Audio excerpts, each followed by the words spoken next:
Hi everyone. நான் previous வீடியோலேயே சொல்லியிருப்பேன், நான் கொஞ்சம் டெக்கரேஷன் ஐட்டம்ஸ்லாம் வாங்கணும் அப்படின்னு சொல்லி. எதுக்குன்னு பார்த்தீங்கன்னா, என்னுடைய பேபியோட செகண்ட் பர்த்டேக்காக தான். இங்கே பார்ட்டி டெக்கரேஷன் ஐட்டம்ஸ்லாம் நிறையவே கிடைக்குங்க. இந்த மாதிரி ஷாப்பில் அதுக்காகவே எக்ஸ்க்ளூசிவாக சில செக்ஷன்ஸும் இருக்கும். இந்த மாதிரி டாய்ஸு, டெக்கரேஷன் ஐட்டம்ஸ் இது மட்டும் இல்லாமல் இங்கே க்ரீட்டிங் கார்ட்ஸுமே ஏஜ் வைஸ் பிரித்து வச்சுருந்தாங்க. 1 வயசுலேருந்து 80 வயசு வரைக்கும் இங்கே க்ரீட்டிங் கார்ட்ஸ் வச்சுருந்தாங்க. அதுலேயும் பாய்ஸ்க்கு தனியாக, கேர்ள்ஸ்க்கு தனியாக, வெட்டிங் டேனா தனியாக, கசின்ஸ்க்கு அனுப்புறதுக்கு தனியாக இருக்கும், நெய்பர்ஸ்க்கு கொடுக்கறதுக்கு எல்லாமே அதிலே கோட் பண்ணி அழகாக ப்ரிண்ட் பண்ணி வச்சுருப்பாங்க.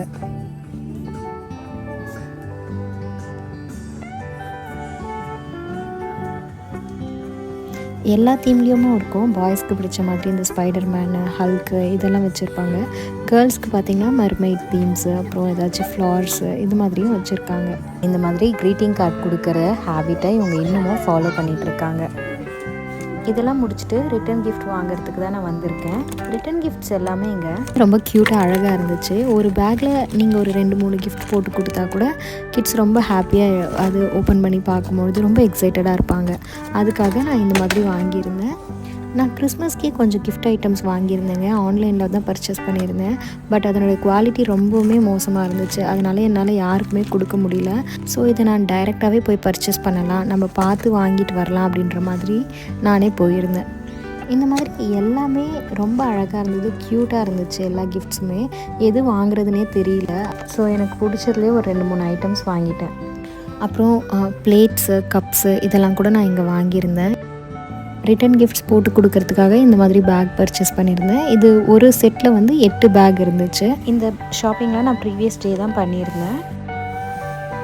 மார்னிங் 8:30 ஆகுது. ஆனால் வெளியே பாருங்கள் எவ்வளோ இருட்டாக இருக்குன்ட்டு. இந்த மாதிரி தான் வின்டரில் இருக்கும். நான் இந்த டெக்கரேஷன் ஐட்டம்ஸ் மட்டும் இல்லாமல் ஒரு ப்ராடக்ட் பர்ச்சேஸ் பண்ணியிருந்தேன். அது என்னென்னு பார்த்தீங்கன்னா, இந்த எலக்ட்ரிக் பலூன் பம்ப் தான்.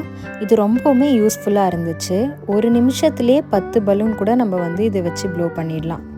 இதை நான் அமேசானில் தான் பர்ச்சேஸ் பண்ணியிருந்தேன். இதனுடைய ப்ரைஸு 13.99 பவுண்ட்ஸு. இதில் நிறைய கலர் ஆப்ஷன்ஸ் இருந்துச்சு. நான் இது ஆரஞ்சு கலரில் இருந்தது, அதனால் ஆர்டர் பண்ணியிருந்தேன். ரிசீவ் பண்ணது பார்த்திங்கன்னா ரெட் கலரில் இருந்தது. இதில் ப்ளூ, பிங்க் அந்த மாதிரி நிறைய கலர்ஸ் இருக்குது. ரிவ்யூஸ் எல்லாம் பார்த்ததில் இந்த ப்ராடக்ட்டுக்கு கொஞ்சம் நல்ல ரிவ்யூஸ் இருந்துச்சு. அதனால் நான் இதை வாங்கியிருந்தேன். இதில் பலூனுடைய சைஸ்க்கு ஏற்ற மாதிரி நாசலும் கொடுத்துருக்காங்க. சின்ன நாசலும் இருக்குது, பெரிய நாசலும் இருக்குது. நம்ம மேனுவலாக ப்ரெஸ் பண்ணணுன்னா இந்த பிளாக் கலர் பட்டனை ப்ரெஸ் பண்ணிக்கலாம். அப்படி இல்லைன்னா இந்த மாதிரி ஸ்விட்ச் ஆப்ஷனும் கொடுத்துருக்காங்க. ஒன்ஸ் நீங்கள் ஆன் பண்ணி விட்டுட்டிங்கன்னா நீங்கள் அதை யூஸ் பண்ணிக்கலாம். இது ஒரு யூஸ்ஃபுல்லான ஒரு எக்யூப்மெண்ட் தான். இது நீங்கள் யூஸ் பண்ணும்பொழுது பெரியவங்க யூஸ் பண்ணுங்கள், கிட்ஸ் கிட்ட கொடுக்காதீங்க. இதிலே வார்னிங்கும் போட்டிருக்காங்க, நீங்கள் அதை படித்து பார்த்துட்டு யூஸ் பண்ணுங்கள். இதில் ஒரு 30 மினிட்ஸ்லேயே நான் ஒரு 50 பலூன்ஸை நான் ப்ளோ பண்ணிட்டேன்.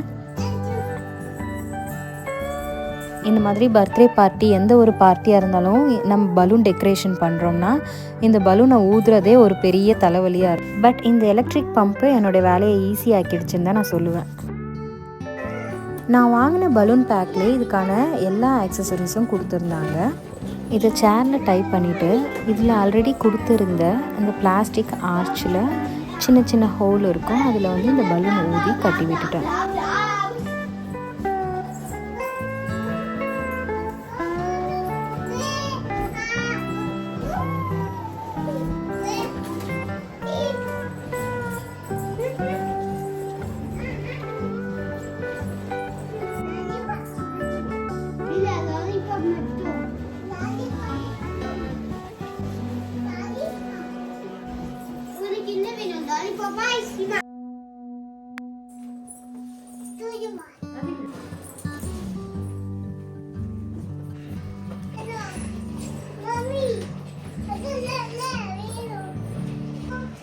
அப்புறமா எக்ஸ்ட்ரா இருந்த இந்த பலூன்ஸ் எல்லாம் க்ளூ போட்டு இந்த மாதிரி சீலிங்கில் ரேண்டமாக அங்கங்கே ஒட்டி வச்சுட்டேன். ஏதோ எனக்கு தெரிஞ்ச மாதிரி சிம்பிளாக ஒரு டெக்கரேஷன் பண்ணி முடிச்சாச்சு. அதனுடைய ஃபைனல் அவுட்புட்டு இந்த மாதிரி தான் இருந்துச்சு. இந்த பர்த்டே பார்ட்டினுடைய ஹைலைட்டே இந்த கேக் தான். நான் இந்த கேக் என்னுடைய ஃப்ரெண்டுக்கிட்ட தான் ஆர்டர் கொடுத்துருந்தேன். அவங்க இங்கே பிளஸிஸ் பேக் பொட்டிக்குன்ட்டு ஒரு ஹோம் பேக்கிங் வச்சுருக்காங்க. நான் மர்மைட் தீம்னு சொல்லிட்டு ஒரு பிக்சர் அனுப்பி வச்சுருந்தேன். அவங்க அதுக்கேற்ற மாதிரி எனக்கு கஸ்டமைஸ் பண்ணி கொடுத்தாங்க. இதில் ஸ்பேஸரும் வச்சுருந்தாங்க.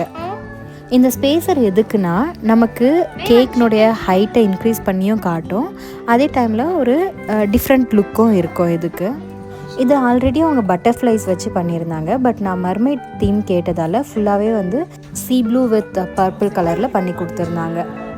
இந்த கேக்கில் அவங்க பண்ணியிருந்த டீட்டெயிலிங் வந்து ரொம்ப நல்லா இருந்தது.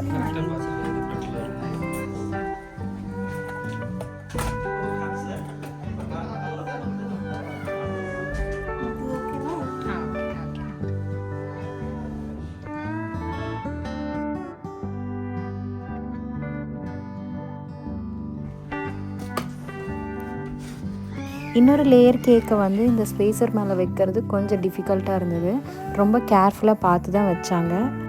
டெக்னிக்கலாக பார்த்தா இது ஒரு 2 லேயர் கேக் தான். பட் இந்த ஸ்பேஸர் வச்சதால் இது 3 லேயராக ஆகிடுச்சு.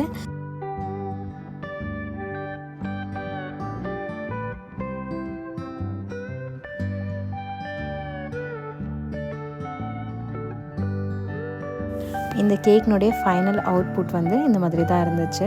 பார்க்குறதுக்கே ரொம்ப அழகாக இருந்துச்சு. நாங்கள் வந்து ரெட் வெல்வெட் ஃப்ளேவர் தான் சொல்லியிருந்தோம். டேஸ்ட்டுமே ரொம்ப நல்லா இருந்துச்சு. இந்த வீடியோ உங்கள் எல்லாருக்கும் பிடிச்சிருக்குன்னு நான் நினைக்கிறேன்.